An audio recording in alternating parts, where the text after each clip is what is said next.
এক রাখাল ছিল, তার নাম গোপাল। একদিন গোপাল মাঠে গরু চড়াচ্ছিল। হঠাৎ সে দেখতে পেল একটা ছাগল ভ্যা ভ্যা করে চিৎকার করতে করতে তার দিকেই ছুটে আসছে। রাখাল ভাবতে লাগলো, ছাগলটার কি হলো, এরকম করে ছুটে আসছে কেন? ছাগলটা একটা গাছের কাছে এসে পড়ে গেল। গোপাল ছুটে গিয়ে ছাগলটাকে ধরে গায়ে হাত বুলিয়ে তারপর তুলে জল খাওয়ালো। নে খা, ঠিক হয়ে যাবি, তাড়াতাড়ি ঠিক হয়ে যাবি। ছাগলটা মায়া মায়া চোখে গোপালের দিকে তাকিয়ে ভ্যা ভ্যা করে ডাকতে লাগলো। মনে হলো ছাগলটা কোনো কিছু বলতে চায়, কিন্তু বলতে পারছে না। আরে আমার বাড়ি যাবি? চল চল আমার বাড়ি চল, আমার গরুর সাথে থাকবি। গোপাল গরুগুলোর সাথে ছাগলটাকে বাড়ির দিকে নিয়ে যাচ্ছিল। হঠাৎ গরুগুলো ডাকতে ডাকতে এদিক ওদিক দৌড়াতে শুরু করলো। গোপাল গরুগুলোর পেছনে ছুটল। অনেক কষ্টে গরুগুলোকে দড়ি দিয়ে বেঁধে বাড়িতে নিয়ে গেল, সাথে ছাগলটাকেও নিয়ে গেল। গোয়াল ঘরের সামনে ছাগলটাকে বেঁধে গরুগুলোকে গোয়াল ঘরের ভেতরে রাখলো। তুই থাক এখানে। মা, ও মা, খেতে দাও। হ্যাঁ চলে আয়, রান্না হয়ে গেছে। রাখাল খেয়ে দিয়ে একটু বিশ্রাম নিচ্ছিল। সেই সময় তার কয়েকজন বন্ধু তাকে ডাকতে এলো। গোপাল, এই গোপাল, কোথায় গেলি রে? গোপাল ঘরে বিশ্রাম নিচ্ছে। মাসিমা, গোপালকে ডেকে দিন তো একবার, খুব দরকার আছে ওর সঙ্গে। গোপালের মা গোপালকে ডেকে দিল। গোপাল ঘর থেকে বেরিয়ে এলো। কিরে, কি হলো? খবর শুনেছিস তুই? কিছু খবর শুনেছিস কি আমাদের গ্রামের? কি খবর রে? আমাদের গ্রামে একটা ডাইনি এসেছে, সকলের বাড়িতে হানা দিচ্ছে সে। তাই নাকি? হ্যাঁ রে, জানিস ডাইনিটা যখন তখন রূপ বদলাচ্ছে, খুব সাবধান। সে কি? কোথায় কোথায় গেছে সে? আরে দুদিন ধরে ভোম্বলের বাড়িতে এসেছিল, ভোম্বলের মাসি সেজে। ও বাবা, সে কি রে? হ্যাঁ রে, ভোম্বলদের বাড়িতে এত এত করে রোজ রোজ খাচ্ছিল। কি করে ধরতে পারলো যে ও একটা ডাইনি? আরে শোন, আমি বলছি, একদিন হঠাৎ ওর মাসি কাশি থেকে এসে হাজির হয়েছে। তারপর? সেই সময় নকল মাসি মানে ডাইনি ঘরে বসে পেট পুড়ে ভাত তরকারি মাছ মাংস খাচ্ছিল। কি রে, তোরা সব কোথায় গেলি? কে? দিদি তুই? হ্যাঁ রে, অনেক দিন তোর বাড়িতে আসা হয়নি, তাই কাশি থেকে ফিরে ভাবলাম অনেক দিন তোর কাছে থাকবো। কিন্তু তুই আমার দিদি হলে, যে আমার বাড়িতে দুদিন ধরে রয়েছে, এখন ঘরে বসে খাচ্ছে, সে কে? ও মা, আমি তো এখনই এলাম, দুদিন আগে কে এসেছে? ওরে, আমি তো নিজের দিদি। ও তাহলে ও অন্য কেউ, মায়াবী। চল তো দেখি আমি সে যে কে এসেছে। তারপর সবাই মিলে ঘরে ঢুকে দেখলো আর অবাক হয়ে গেল। একই ঘরে যে খাচ্ছিল সেই মাসি কোথায় গেল? নেই তো, খাবারগুলো থালায় পড়ে আছে। সেই মায়াবী ডাইনি ভ্যানিশ। ওমা, সে কি রে? তারপর আমাদের গ্রামের নীলুর খবরটা শুনিসনি? নীলু বিয়ে করে বউ নিয়ে আসার পর থেকে নানা রকম আশ্চর্য ঘটনা ঘটতে শুরু করেছে। নীলুর বাবা ভোরবেলা কারখানা যাওয়ার সময় দেখেছেন। হ্যাঁ, ওরে বাবা রে, ঘর থেকে একটা বড় মশা বেরিয়ে এলো দেখছি। এত বড় মশা তো জীবনে দেখিনি। ও বাবা রে, এ কি মশাটা একটা বিশাল বড় ছায়া মূর্তিতে পরিণত হয়ে যাচ্ছে দেখছি। এ কি, এটা কি? ব্যাপারটা তো চিন্তায় ফেলে দিল, কিন্তু এখন কাজে যাই। কাজ থেকে ফিরে এসে সকলকে ব্যাপারটা জানাতে হবে। জানিস, আবার নীলুর মাও ভয় পেয়েছেন। বৌমা, ও বৌমা, ওমা, এ কি? তুমি রান্নাঘরে চুল খুলে মুখের উপর চুলগুলো ঝুলিয়ে এভাবে মাটিতে বসে তুলছো কেন? কি হলো বৌমা? ও বৌমা। তারপর জানিস, বৌমা হি হি করে হাসছিল। তারপর হঠাৎ ঘাড় ঘুরিয়ে চোখ দুটো লাল রক্তের মতো করে নীলুর মায়ের দিকে তাকালো। মুখের দুপাশ থেকে দুটো বড় বড় দাঁত বেরিয়ে এসেছে। মুন্ড উনুনের ভেতর পা ঢুকিয়ে নতুন বউ বসে আছে আর দুলছে। হে কি বৌমা, এরকম করছো কেন? এভাবে হাসছো কেন? কি হয়েছে তোমার? বৌমা, এ কি? কড়াইয়ের উপর কাটা মাছগুলো জ্যান্ত হয়ে লাফাচ্ছে। ওগো ওগো, কে কোথায় আছো? দেখবে এসো গো, কি সর্বনাশ হয়ে গেল গো। ঘরে ডাইনি এসেছে, ডাইনি। হে, মানুষ নয়, নতুন বউ ডাইনি, ডাইনি। নীলুর মা এসব দেখে অজ্ঞান হয়ে পড়ে গেলেন। বাড়ির সবাই ছুটে এলো, কিন্তু কেউ নতুন বউকে আর দেখতে পেল না। জানিস, কাকিমার জ্ঞান আসার পর চোখ খুলে আর নীলুর বউকে দেখতে পায়নি। অনেক খোঁজাখুঁজির পর রাত্রিবেলা নীলুর বউকে ছাদের কার্নিশে ঝুলতে দেখলো সবাই। সেই দেখে তো সবাই ভয়ে কি কি হলো চিৎকার! গো? এ কি সর্বনাশা হলো গো? ও মা, এ কি হলো? কি হলো গো? সে কি? কি বলছিস রে এসব? এসব তো আমি কোনো কিছুই জানি না। আর নাপিত পাড়ার গজাদাকে চিনিস তো? গজাদা আর বৌদি দুজনেই তো মিলে কাজ করে। গজাদার একটা ছোট মেয়ে আছে, ওর নাম চাপা।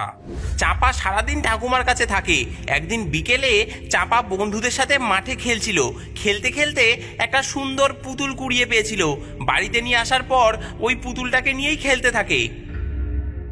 ও চাপা, এত সুন্দর পুতুল তোকে কে দিল? একে আমি মাঠে কুড়িয়ে পেয়েছি ঠাম্মা। কুড়িয়ে এনেছিস কেন রে? কার পুতুল কে জানে? জানি না, গাছতলায় পড়েছিল, আমি তুলে নিয়ে এসেছি। ধুলো থেকে তুলে এনেছিস? ময়লা লেগে আছে তো, দে দে ভালো করে ধুয়ে দি। এই নাও। ঠাম্মা পুতুলটাকে ভালো করে ধুতে লাগলেন। এমন সময় কার যেন একটা আওয়াজ শোনা গেল। ও, ওরে বাবা, ও শীত করছে রে। ওরে বাবা, এত ঠান্ডা জল দিস না। ঠাম্মা তো বুড়ি মানুষ, ভালো করে চোখে দেখতে পায় না। এদিক ওদিক তাকিয়ে তিনি কাউকেও দেখতে পেলেন না। ঠাম্মা এদিকে মনে মনে ভাবলেন, মনে হলো যেন পুতুলটা কথা বলল। এখানে তো আর কেউ নেই। ঠাম্মা পুতুলটাকে ধুয়ে এনে সে আবার চাপাকে দিয়ে দিল। গজা আর ওর বউ কাছ থেকে এসে দেখলো মেয়ে মন দিয়ে পুতুল নিয়ে খেলছে। চাপা, এই পুতুলটা তোকে কে দিয়েছে? আমি মাঠ থেকে কুড়িয়ে পেয়েছি। কার পুতুল কে জানে? কেন কুড়িয়ে এনেছিস? যা ফেলে দিয়ে আয়। না না, আমি এই পুতুলটা নিয়ে খেলবো। ঠাম্মা পরিষ্কার করে ধুয়ে দিয়েছে, আমি পুতুলটাকে ফেলবো না। ঠিক আছে, এখন যা পড়তে বস। এখন পুতুলটাকে আমি টেবিলে তুলে রাখছি। চাপা তো মন দিয়ে পড়াশোনা করতে লাগলো। পড়াশোনা হয়ে যাওয়ার পর কিছুক্ষণ পর ওর মা ওকে ডাকতে লাগলো। চাপা, খাবি আয়। এই চাপা। চাপার মা চাপাকে ঘরে ডাকতে এসে দেখলো চাপার সাথে কে একজন জানি কথা বলছে। কে কথা বলছে ঘরে কাউকেও সে দেখতে পেল না। চাপা তো একা একাই পুতুল নিয়ে খেলছে। তাহলে মেয়ে কার সাথে কথা বলছে? এই চাপা, তোকে খেতে ডাকছি না, আর তুই এখানে পুতুল নিয়ে খেলছিস? কার সাথে কথা বলছিস? এই তো পুতুলের সাথে কথা বলছিলাম। জানো মা, পুতুলটা কি সুন্দর কথা বলে। পুতুল কথা বলছিল? কি বলছিল? ও বলছে, এই চাপা, আমার শীত করছে, তোর ঠাম্মা অনেক জল দিয়ে আমাকে ধুয়েছে। পুতুল এই কথা বললো? মিথ্যে কথা বলতে শিখেছিস? হ্যাঁ? না না মা, আমি সত্যি বলছি, পুতুল বললো। এই এই তুই পুতুলটা এখানে রাখতো, রেখে দে।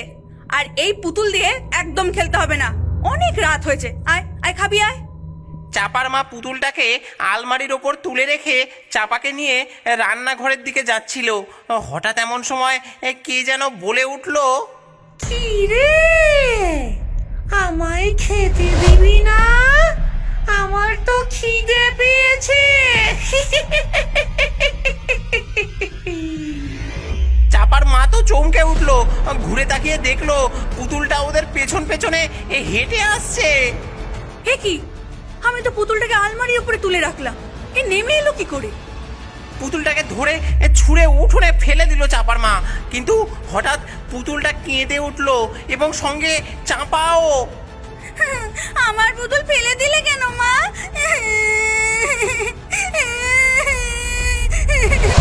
গজা ঘরে ছিল, সে কিছুই জানে না। মেয়েকে কাঁদতে দেখে সে বলল, আহা, আরে মেয়েটাকে রাতের বেলায় কাঁদাচ্ছ কেন? আরে দাও না পুতুলটা। দাঁড়া চাপা, আমি এনে দিচ্ছি। না না, ওই পুতুলটায় হাত দিও না। কেন? হ্যাঁ, কি হয়েছে? গজা পুতুলটাকে উঠোন থেকে তুলতে গিয়ে দেখলো পুতুলের হাত পা ছিঁড়ে গেছে। ইস, পুতুলটার হাত পা ছিঁড়ে গেছে তো। এই নে চাপা তোর পুতুল, কাল আমি সেলাই করে দেব। চাপা ছেঁড়া পুতুল নিয়েই খেলতে বসলো। চাপা নিজে খাচ্ছে আর পুতুলটাকে খাওয়াচ্ছে। এই দৃশ্য দেখে চাপার মা, বাবা, ঠাম্মা সবাই তো হতবাক। পুতুলটা সত্যি সত্যি খাচ্ছে। এ কি? ওরে বাবা রে, এই পুতুলটা মনে হয় তান্ত্রিকের। কত রকমের অলৌকিক কাণ্ড দেখছি। চাপা চাপা, পুতুলটাকে তুই ছুস না। গজা খুব সাহসী, ও তাড়াতাড়ি করে পুতুলটাকে তুলে নিয়ে দৌড়ে জানালার কাছে গিয়ে জানালার পাশে ঝোপের মধ্যে ছুঁড়ে ফেলে দিল। তারপর সবাই শান্তি পেল। নিশ্চিন্ত হয়ে সবাই খেয়ে দিয়ে শুয়ে পড়ল। কিন্তু মাঝরাতে হঠাৎ চাপার মায়ের ঘুম ভেঙে গেল। ভয়ে আঁতকে উঠল সে। একই পুতুলটা চাপার পাশে শুয়ে আছে। গজাকে আস্তে আস্তে ঘুম থেকে ডেকে চাপার মা বলল, ওই দেখো, ওই জাদু পুতুল আবার এসেছে। হ্যাঁ, সে কি কই কই দেখি। গজা দেখলো চাপার পাশে শুয়ে হিহি করে হাসছে সেই পুতুল। কি সর্বনাশ, কি সর্বনাশ! এর একটা ব্যবস্থা করতেই হবে। গজা পুতুলটাকে এবার একটা বাক্সে ভরে নিল। তারপর দূরে একটা পুকুরে গিয়ে ফেলে দিয়ে এলো। তারপর ভোর হলে গজা গ্রামের কালী মন্দিরে গিয়ে ঠাকুরমশাইকে গিয়ে সব জানালো। ঠাকুরমশাই ওদের বাড়ির 4 জনের জন্য 4টে রক্ষা কবচ দিলেন এবং বললেন, এই নাও, লাল সুতোয় বেঁধে এই কবজ তোমরা গলায় পরে থাকবে। কোনো ডাকিনি, ভূত, পেতনি কিচ্ছু করতে পারবে না। এইভাবেই গজাদা আর তার বাড়ির সবাই ওই ডাইনির হাত থেকে কোনো রকমের রক্ষা পেয়েছিল। গোপাল বন্ধুদের কাছ থেকে এইসব কথা শুনে বড় চিন্তায় পড়ে গেল। সেদিন রাত্রেবেলায় গোপাল যখন ঘুমোচ্ছে, এমন সময় গরুদের আর্তনাদে তার ঘুম ভেঙে গেল। সে লণ্ঠন হাতে নিয়ে বেরিয়ে আসলো। গোপাল গোয়াল ঘরের দিকে এগিয়ে গেল। এগিয়ে গিয়ে দেখলো, একই একটা গরুকে কে যেন টেনে নিয়ে এসে গোয়ালের বাইরে অর্ধেক খেয়েছে। তার দেহ ছিন্ন ভিন্ন অবস্থায় পড়ে আছে, কিন্তু কিন্তু ছাগলটা যেমন বাঁধা ছিল তেমনই রয়েছে। ডাইনিটা ছাগলের সামনে দিয়ে গোয়াল ঘরে ঢুকে গরু টেনে এনে খেলো, অথচ ছাগলটাকে তো খেলো না। আশ্চর্য! পরের দিন রাতে গোপালের ঘুম আসছিল না। সে বিছানা থেকে উঠে বাড়ির বাইরে এসে বসেছিল আর হুকো টানছিল। হঠাৎ সে দেখলো ছাগলটা আস্তে আস্তে একটা বড় ছায়া মূর্তি হয়ে গেল। তারপর মূর্তিটা এদিক ওদিক দেখে নিয়ে গোয়াল ঘরের দিকে গেল। তারপর একটা গরুকে টেনে এনে বিরাট রূপ ধরে একটা গরুর ঠ্যাং ধরে ছিঁড়ে ছিঁড়ে খাচ্ছে। হ্যাঁ, কি সর্বনাশ! হ্যাঁ,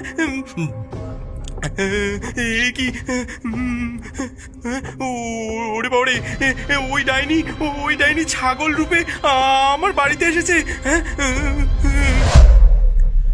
গোপাল সারা রাত অনেক ভেবে পরদিন বন্ধুদের সাথে পরামর্শ করে একটা মোমের ঘর তৈরি করলো। তারপর ছাগলটাকে বলল, চল, তোর জন্য সুন্দর একটা ঘর বানিয়েছি, চল তোকে নতুন ঘরে রাখবো। ওহ, কি মজা! আমার জন্য নতুন ঘর বানিয়েছে, কি মজা! আমি এবার থেকে শিকার ধরে ঘরে বসে খাবো। গোপাল ছাগলটাকে নিয়ে এসে ওই ঘরে ঢুকিয়ে বাইরে থেকে বন্ধ করে দিল। তারপর বাইরে থেকে আগুন ধরিয়ে দিল। আগুনের তাপে মোমগুলো গলে গলে পড়তে লাগলো আর ছাগল লাফাতে লাগলো। তারপর আগুনে পুড়ে ছটফট করতে করতে বিকট চিৎকার করতে লাগলো সেই ডাইনি। ওরে বাবারে, ছেড়ে দে, ছেড়ে দে আমাকে! ছেড়ে দে! আর মারিস না! আ! আ! সেই ডাইনি আগুনে পুড়ে একদম ছাইয়ে পরিণত হয়ে গেল। কিছুক্ষণ পর গোপাল এক তান্ত্রিককে ডেকে আনলো। তান্ত্রিক বলল ওই ছাইগুলো সব একটা শিশির ভেতর ঢুকিয়ে জলে ফেলে দিতে। গোপাল ও তার বন্ধুরা ছাইগুলো একটা কাচের বোতলে ঢুকিয়ে দূরে গঙ্গায় গিয়ে ছুঁড়ে ফেলে দিয়ে আসলো। তারপর থেকে ডাইনির উপদ্রব বন্ধ হলো।